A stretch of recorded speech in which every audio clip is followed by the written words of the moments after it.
Sa CCTV footage na ito, makikita ang biglaang pag-andar ng SUV patungo sa mga pasahero ng departure area ng NAIA Terminal 1 sa Pasay City. Ang insidenteng yan, nagresulta sa pagkamatay ng 2 katao, kabilang na ang 5 taong gulang na bata na kasama sa paghahatid sa amang OFW. Naisugod naman sa ospital ang 3 nasugatan.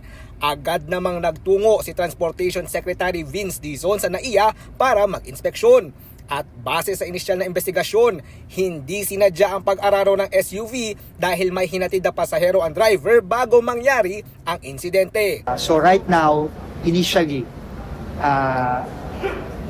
mukha namang hindi pumunta dito yung driver para managasa.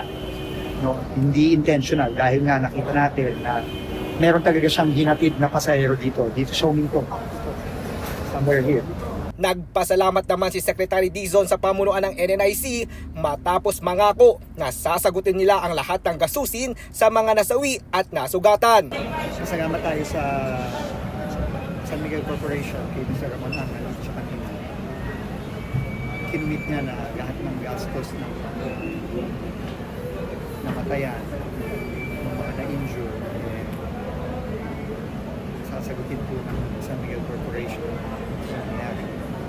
Sa ngayon, nasa kustodiya na ng mga pulis ang driver ng SUV. Sinuspinde na rin ng Land Transportation Office o LTO ang kanyang lisensya. Pinapayuhan naman ng mga otoridad ang publiko na iwasan ang paggawa ng mga espekulasyon lalo na at patuloy ang kanilang isinasagawang investigasyon sa naturang trahedya. Mula Radyo Pilipinas, EJ Lazaro para sa Pambansang TV sa Bagong Pilipinas.